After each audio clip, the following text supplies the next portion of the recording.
Hi folks, it's Stephen from the Gold Coast Art School, and today we're going to be doing some glazing. Glazing is where we use a little bit of pigment and a whole lot of medium. Now what's medium? Well, we're going to be using this product. You can make it yourself using gum turpentine 60% and a little bit 40% of linseed oil, pure linseed oil. Art Spectrum have made it up for us. It comes in a variety of mediums. This one is called number 4. We like it because it's the most flexible and versatile and not too sticky. We've got a couple of ones I've made already, and all we do is, where did I put it? Here we go. It's always a good idea just to put a little bit of glug in there. I love these containers because they come, hummus is good for you, but they've got a little bit of white at the bottom so you can see it. Notice how I didn't put the paint straight in. I've got a little bit at the side. Why do I do that? Is because I don't want to make it too strong. So I just pull a little bit down and admix it.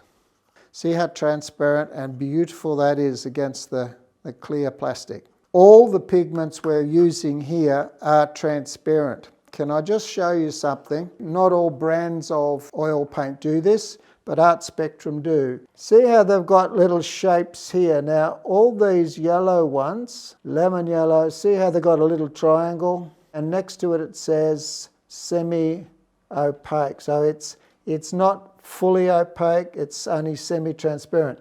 This one is Indian yellow, and it has a little open box. Next to it, we've got a red. I wouldn't glaze with that because it is an opaque colour. See how they're coloured in the box? You'll find that white also, not a good idea. Can't glaze with white very well. Of the reds, crimson's a good one. It's just got an empty box there. I'm going to be using this one, which is a different brand. It's by Rowney. It is transparent. You'll just have to trust me on that. Most of the blues are semi-transparent. Prussian, good old-fashioned Prussian. This one here is ultramarine. It's okay to glaze.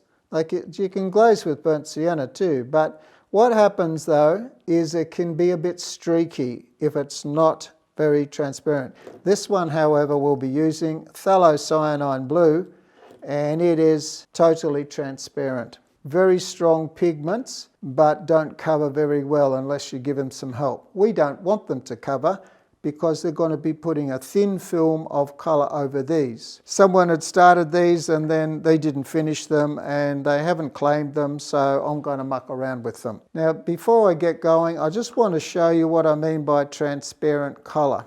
See how lovely and transparent that is? If it was just by itself, straight out of the tube, see how black that is? Very, very strong staining. So when you thin it out, the more medium you add, the more transparent it becomes. And how we're using it is like this. It's always a good idea to start light. Here's the red we're going to be using. See how transparent that is? Very delicate. Much better that you start with too delicate than go in too heavy, because glazing's a bit hard to take off. See how straight out of the tube, that's a fairly heavily pigmented, very, very dark colour. As soon as you start to thin it out and the white comes through, you can see that it becomes beautiful and transparent. Now, with the yellows, Naples yellow is one where it's actually tinted white, and so it's opaque.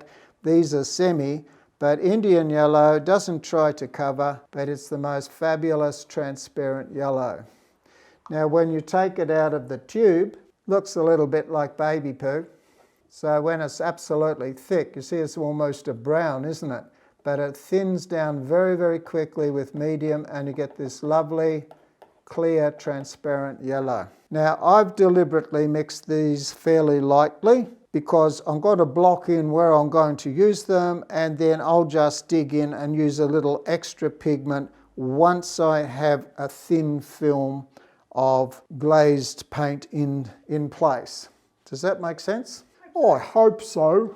Now, before I start painting, I'd just like to have a little word about the sort of brushes we use. Because this is very liquid paint, it's runny, we've already thinned it way down until it's almost like water. And so you need a very, very soft Taklon. If you're fabulously wealthy, you can use sable, but Taklon brushes, lovely, soft, synthetic, they will give you a good result and won't cost the earth. Why do we do that? Is because if we use like a hog's bristle brush, it's scratchy. You'll get little striations. Now check this out. We've got neutrals here and it's slightly warm. This has been done with burnt sienna, a little bit of blue to darken it up.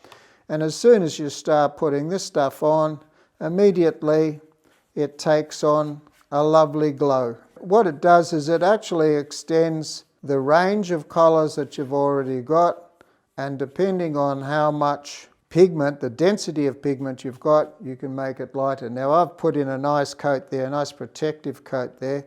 I'm just going to sneak a little bit of this and make that a little bit more intense here and there. For example, on that tabletop there, making that glow a little bit more.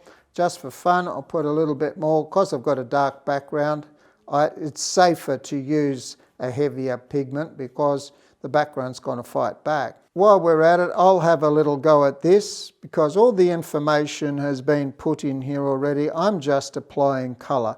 So the light's coming from this side, so I'll just put a little bit of golden colour down here, quite loosely. The drawing itself, the underpainting's quite tight, so I don't have to worry too much about where this is going to go. I'm going to catch up later. Just put a bit around there. Give it a little suggestion of gold. Less over here, just a touch. Now I'm going to move in with some red. If you can't find quinacridone rose, you can always use alizarin crimson. It's a lovely transparent red. But the reason I'm using these, the phthalo blue, Indian yellow, because it's transparent, and this colour is because if you check out the ink in your colour printer, you'll find you've got cyan, you've got magenta, and you have yellow, processed yellow.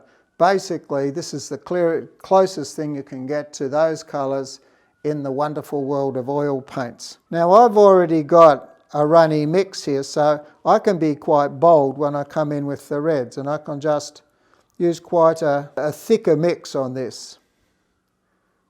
I will just be doing the beginnings on this particular piece because quite clearly this is going to take a long time to get the colours right.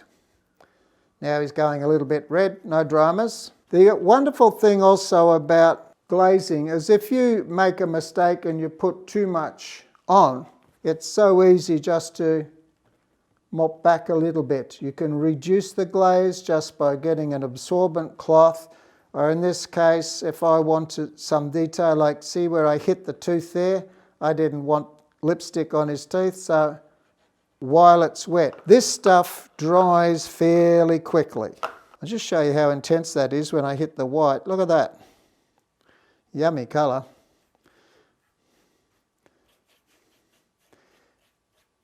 I'm not even sure who this person is. I found a mock-up someone had started this and then hadn't taken it any further, so I actually gave him a face, and I don't know if it was supposed to be a beautiful lady or a youth. I think it's a youth now. Does that look youthful to you? Yeah. Cool. Now, because I've got a dark background, I'm going to be a bit bold, and I'm just wetting the brush with the liquid mix here, and lots and lots of pigment because I can afford to be quite rich and dark. You see, because we have that blues and browns as a base, it tends to not make that colour scream so loudly. And that way I can just come back in here and give it a nice glowing. When I'm demonstrating at school, people kind of think that they should paint a whole lot quicker because I tend to get very conscious of time and I start rattling away and powering on. Now I've used too much liquid there. See, when I put that, it's actually scraping it away as much as it's putting on. So what you do to adjust that level, you just make a little pad like so, and you just dab that back to the canvas, and then you can go back and restate the depth of that glaze to the degree that you want. Sometimes it's simply a fact that I've loaded up the brush too much. You can always squeeze off a little from your brush like so, and then you've got less of that problem. Glazing requires a light touch. If you go too heavy, what happens is you start to scrape the paint off at the same time as you're trying to put it on, and that can be annoying. Just going to orange that up a little bit. So we've got the reds, got the yellows. Over here on this one, he's looking a bit chalky. I think I'll go back with a bit more yellow. The pink's not really the intense kind of red I was chasing, so if I just put a little bit more yellow in there, and then I'll go back in with a little bit more red to really make that more orange tones. He looks slightly jaundiced at the moment. Any flesh tone there, I'll hit it up there. Doesn't really matter about the background. You could put some in there. Over the grey, you can see it just goes this strange greeny dark colour. Why is that so? Probably because that grey is ever so blue. You can sort of, once you recognise that, oh yeah, that's blue, that's why the green, that yellow looks green over the top of it. And it is yellow. Look at that, it's yellow. Anyone who's painted for any length of time will know blue, particularly phthalo blue, is a very, very, very strong staining colour. You have to treat it with respect and be careful, because it will bite you very quickly. Just follow the darker tones that I've already got. Notice the angle of the brush. I'm not going straight on. I'm just smearing gently, because I don't want that to create problems for myself. Reiterate here, we've got shadows in here, so I just go in with the blue again. Now, can you see here where I slapped down on that red? This is a case where I've used too much paint, but the paint itself wasn't very thick. It was quite runny and transparent. So I'm just going to go back in here some more with this container. This time I'm just going to take it off the edge, so it's pretty well strong there, and I've got enough. See how that just responds beautifully? I'm now getting the depth of colour that I was wanting when I first started out. Just bear in mind that this is when you first get going and things don't quite work out to your expectations. Just watch what you do. Think about, now why didn't that work out? And just adjust the speed of your painting, adjust the depth of viscosity, like add more paint if you wanted to, if you think that's the problem. And it's all about experimenting. The joy of glazing is that if you get it wrong, it's not really a problem while it's wet. Whoops, that's a bit strong there. See, it worked okay on the other side of the painting where it was all in deep shadow. Now I've got too much colour. So what do? For delicate bits, you just need to use a cotton bud will do. Or for larger areas, just tap that back and reduce that, and then have another go at it, this time with the right combination. Okay, just putting a bit more colour in here. This will take a little time to work this up to do a really, really good job, and who doesn't want to do a really good job?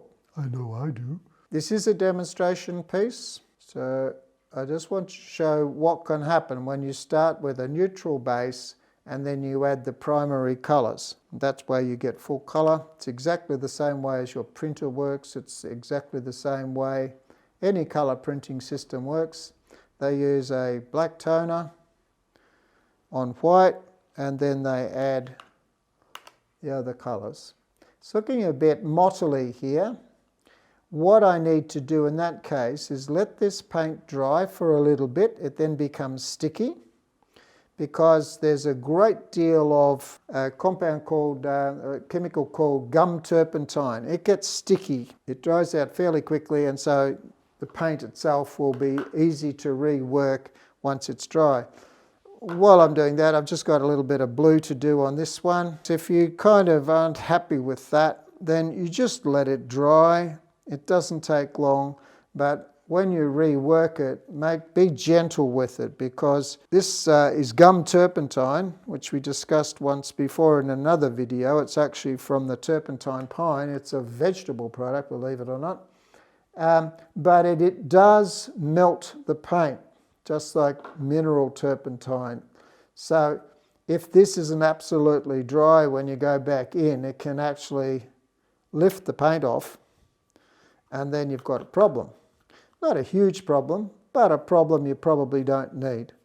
Now, I find this light area a little bit distracting because it's all about the apples, and the apples are kind of, they're all right. A couple of highlights here and there. Now, this is also a good setup for you going in with opaque paint later to do your highlights and any modifications you want to. That way you're painting a sandwich between opaque paint and then transparent paint, and then back to opaque paint for when you're doing the details. So I'm going to make this a blue foreground, bluish for the moment. Just run some blue in there. Give it a bit of a different base to work with. Take some of that blue and just pop it over here in the corners. That turns that red slightly violet. And then you can sort of do little accents here maybe. Don't know if I've got the right brush for this. I'm trying to do brain surgery with a chainsaw again, but little bits of colour here and there. Creates interesting shadows. I think I'll make this slightly green. Just knock that back. You can see we've got the basis of more like a full colour. Where that shadow is, that's not a very distinct shadow, but I can always go back in there with a little bit of dark blue. That intensifies that shadow and makes the fruit pop a little bit more. I don't know why that's bright yellow in there. Probably wasn't intended to, so I'm just going to make that a little bit cooler. Now we go back to this gentleman here. Blue is a great shadow colour. I think I might use it over here too, just to make that side that's warm vibrate a bit more. Kind of like the way that secondary highlight here at the side has that nice sort of violet next to it. That's because it's got a little bit of blue already with the rose. Now, while I was busy playing with those colours, I sort of lost track a little bit, so I'm coming back here with the red. I'll just put a bit more red in here. And then run that up into the blue, bring the blue back down into the red. So you can actually do interesting surface blends with this technique, putting glaze on glaze. But as I said before, you have to have a light touch the second time round, because otherwise it will lift off. Don't forget to clean these brushes straight away. Because it's fast drying, you need to wash these in mineral turpentine straight away and then warm soapy water. We might take a break, and I'm going to take this a little bit further, and we'll do the finishing touches when this is dried a bit more, because I can see when I try and add this colour, it tends to bubble a bit, and that's just because wet into wet can work to a point, but see, I'm getting ridges of paint. They will stay there and dry that way, and I do not want that. So if I let this sit and dry for a little bit, make it a bit more tacky, then I can afford to go back in and make my adjustments as I think I need to do. This is as far as I've got from before. I took a couple of minutes to let it dry a little bit, and that made me able to work the surface and get rid of some of the puddles. I just wanted you to see how it works when you run these clear, transparent colours over what was basically a neutral base, and it kind of gives a bit of life and light to the whole thing. Thanks for watching, and hope to see you again real soon. Bye.